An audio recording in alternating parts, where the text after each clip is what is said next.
Hello students, welcome to my YouTube channel Commerce Education. This video is for BCom G students. The subject is BCOE 143 Fundamentals of Financial Management. The video is only for practical questions. The questions which are asked in June 2020 exams. The first question is XYZ Limited has issued shares of rupees 100 each. मतलब face value 100 दे रखी है हमें और paid up 90. The rate of dividend is declared by the company as 10%. The normal rate of return is 9%. Find the value of shares.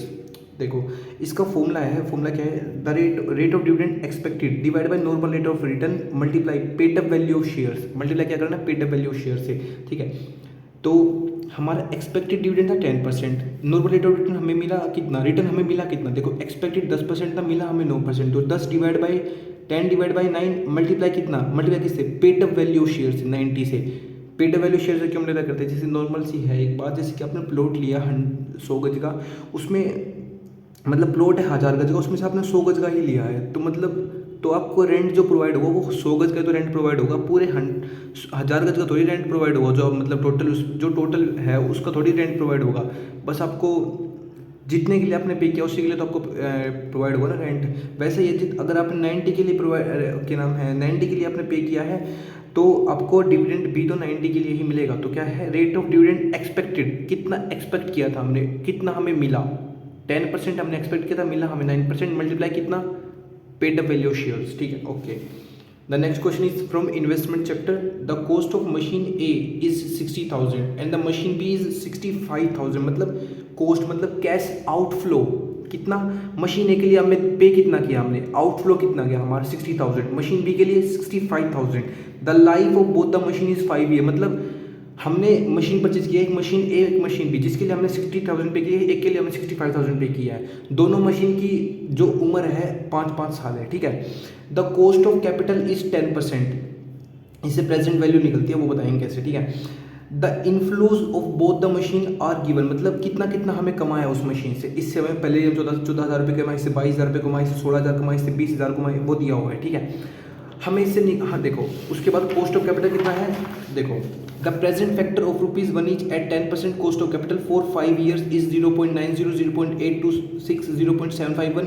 अगर देखो 10% है ना, उसका present value cost of capital निकालना है हमें, तो कैसे निकलता है, देखो जैसे कि 10% का निकालना है हमें, तो 1 डिवाइड बाई 1.1 इक्वल टू 0.909, दोबारा equal to press again equal to button 0.826, press again equal to button 0.751, press again 0.683, again 0.621. मतलब देखो अगर हमें 10%, अगर देखो ये हमें नहीं गिवन है ना, तो कैसे निकालेंगे खुद से, क्वेश्चन में अगर बाई चांस नहीं गिवन है तो अगर 12% निकालना है तो 1 डिवाइड बाई 1.12 इक्वल टू ये 1 ईयर का 0.892, press again equal to 0.797 is for second year, 0.7117 is for 3 year, 4 year, 5 year, ऐसे इक्वल टू प्रेस करते जाओ तो 1 2 3 4 5 ईयर का निकल जाएगा आपका. ठीक है. निकालना क्या हमें इसमें, हमें निकालना है calculate net present value and profitability index of both the machines. कैसे कैलकुलेट करते हैं, ये क्वेश्चन एक और है, आपको प्रैक्टिस करनी है तो इस क्वेश्चन को इससे प्रैक्टिस कर लेना. ठीक है. पहले समझाते हैं कैसे कैलकुलेट करना है. देखो अगर नेट प्रेजेंट वैल्यू कैलकुलेट करनी है भाई, ठीक है, मशीन ए की, मशीन ए पहले मशीन ए का कैलकुलेट करना है, प्रेजेंट वैल्यू ऑफ मशीन ए. ठीक है. ईयर, पहले ईयर लिखना 0 1 2 3 4 5. 0 ईयर में कितनी इन्वेस्टमेंट की हमने, कितना कैश आउटफ्लो गया हमारे हाथ से, 60,000 गया सर. ओके. इनफ्लो कितना है 14,000, 16,000, 18,000, 20,000, 30,000 है ना. तो कॉस्ट ऑफ कैपिटल कितना था, प्रेजेंट वैल्यू ऑफ कॉस्ट कितनी थी सर, वो जो हमें कैलकुलेट किया था आपने 0.909, 0.826, 0.751, वो लिख दो 0.909. पर जहाँ पे आपने कॉस्ट ऑफ कैपिटल लगाई है ना, वहाँ पे 1 रहेगा, वहाँ पे इक्वल टू 1 रहेगा. ठीक है. 0 ईयर में 1 रहेगा, उसके बाद 1 ईयर में 0.90 हो जाएगा, 2 ईयर में 0.826 हो जाएगा, फिर 751 जो आपको गिवन है ना वो लिख दो. इसको इससे मल्टीप्लाई कर दो, ये ए है ये बी है, ए को बी से मल्टीप्लाई कर दो, 14,000 0.90 से मल्टीप्लाई करोगे तो 12,726 आएगा. देखो 14,000 मल्टीप्लाई 0.909 12,726 आ गया. ठीक है. वैसे ही इसको इससे करो, इसको इससे करो, इसको इससे करो, इसको इससे करो. ठीक है. तो आपका ये टोटल है प्रेजेंट वैल्यू ऑफ, ये टोटल 12345 को कैलकुलेट करेंगे तो क्या निकल गया हमारा ये present value of cash inflow. ठीक है, पेपर में ऐसे मत लिखना, पेपर में पूरे फॉर्मेट के साथ करना जैसे मैंने पहले किया हुआ था। ठीक है, present value of cash inflow निकल गया हमारा, है ना। और ये क्या है हमारा present value of cash outflow. ठीक है, अगर इनफ्लो कितना है, टोटल इनफ्लो देखो 12,726 प्लस 13,216 प्लस 13,518 प्लस 13,668 प्लस 18,630 71,750 हमारा क्या है present cash inflow of machine है। इसमें से अगर हम माइनस कर देंगे ना 60,000, इसको माइनस कर देंगे तो हमारा 11,750 आएगा। वो उसको बोलते हैं नेट प्रेजेंट वैल्यू बोलते हैं उसको। ठीक है, कि इतनी कमाई हो जाएगी हमारी इस मशीन से। वैसे ही अगर मशीन अब क्या निकालना है, एक पॉइंट तो नेट प्रेजेंट वैल्यू निकालना था, दूसरा पॉइंट क्या निकाला, प्रॉफिटेबिलिटी इंडेक्स। प्रॉफिटेबिलिटी इंडेक्स क्या होता है, जो इन पांचों को प्लस करके आएगा ना, present value of cash inflow, मतलब इसको इससे मल्टीप्लाई करने के बाद जो होता है इन पांचों को ऐड करने के बाद कितना आया था हमारा 71,750 रुपये। कितना आया था 71,750, है ना। तो 7150 मतलब इसका फॉर्मूला प्रॉफिटेबिलिटी इंडेक्स का present value of cash inflow divide by present value of cash outflow. तो 71,750 इन पांचों को ऐड करके डिवाइड कर देंगे 60,000, present value of cash outflow कितना आया 1.196। ये क्या है हमारा प्रॉफिटेबिलिटी इंडेक्स। ठीक है, वैसे मशीन बी का निकालेंगे, देखो मशीन बी का कैसे निकलेगा, देखो क्या निकला, calculate net present value and profitability index of machine B. Year दे रखा जीरो, पहले लिखा जीरो ईयर में क्या, जीरो ईयर में हमने इन्वेस्टमेंट की, प्रेजेंट वैल्यू कितनी रहेगी, प्रेजेंट वैल्यू कैश की, कॉस्ट की क्या प्रेजेंट वैल्यू रहेगी, मतलब 1 रहेगी। ठीक है, फिर 0.909 0.826 इनको मल्टीप्लाई कर दो। देखो सिमिलर तो है, जो ये था वही तो है, पर बस कॉस्ट ऑफ कैपिटल चेंज हुई है, है ना। नहीं इनफ्लो भी तो चेंज हुआ है, सॉरी मैं गलत कर रखा है, इसको काट दो। देखो यहाँ करते हैं ईयर 1 0 1 2 3 4 5। ठीक है, पहले नंबर पे इन्वेस्टमेंट कितनी की सर, 65,000 इन्वेस्टमेंट की। यह है कैश इनफ्लो,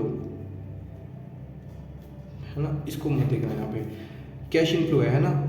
1 ईयर में देखो 22,000, इससे रिटर्न कितना है, मशीन बी से रिटर्न कितना आ रहा है, हमारा इनफ्लो कितना है 22 20 18 16 20 22 20 18 16 20 22 20 18 16 20 22 20 18 22 20 18 16 20।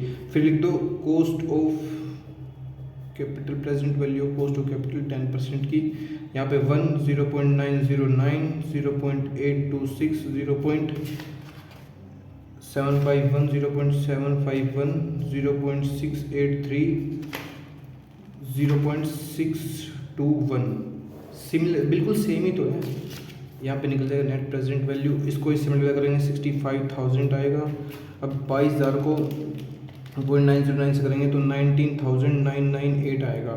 20,000 करेंगे 0.826 से तो 16,520 आएगा। 18,000 को करेंगे 751 से तो 13,518 आएगा। वैसे 16,000 करेंगे 0.683 से तो 10,928 आएगा। 20,000 करेंगे 0.621 से तो 12,420 आएगा। ठीक है, अब क्या है, ये हमारा कैश आउटफ्लो है, इन पांचों को ऐड करेंगे तो क्या निकलेगा present value of cash inflow. और अगर हमें वो निकालना, क्या कहते हैं उसको, प्रॉफिटेबिलिटी इंडेक्स का फॉर्मूला क्या है sir, present value of cash inflow divide by present value of cash outflow.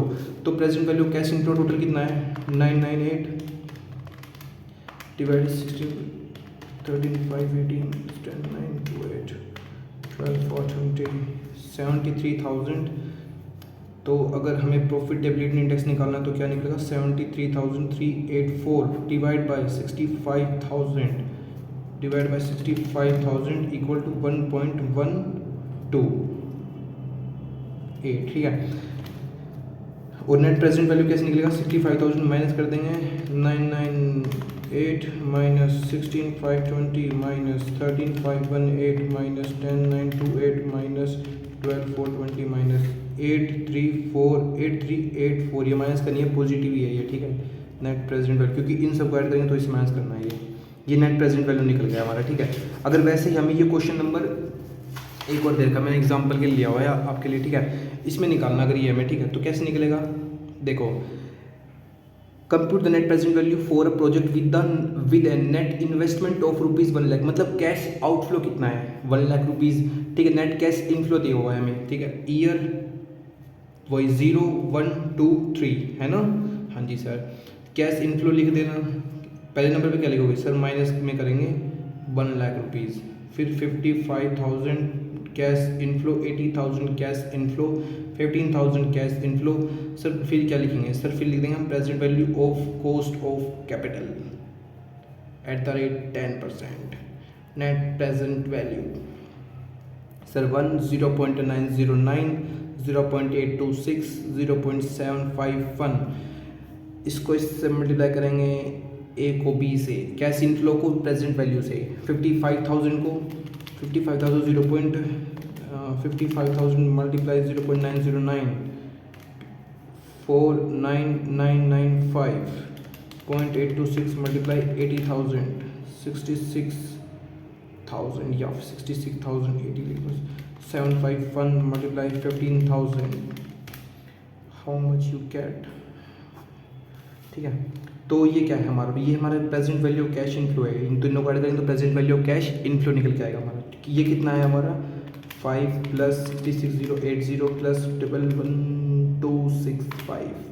अब इसको ये हमारा कितना है, present value of cash inflow जो है हमारा कितना है, 1,27,340। अब इसको इससे माइनस कर देंगे, present value of cash inflow को माइनस कर देंगे, अगर कैश आउटफ्लो से कितना निकल के आएगा हमारा, वो क्या निकल के आएगा, वो हमारा नेट प्रेजेंट वैल्यू निकल के आएगा, जो पहले क्वेश्चन में बोला हुआ था। कैसे निकलेगा वो, 1,00,000 माइनस तो 27,340।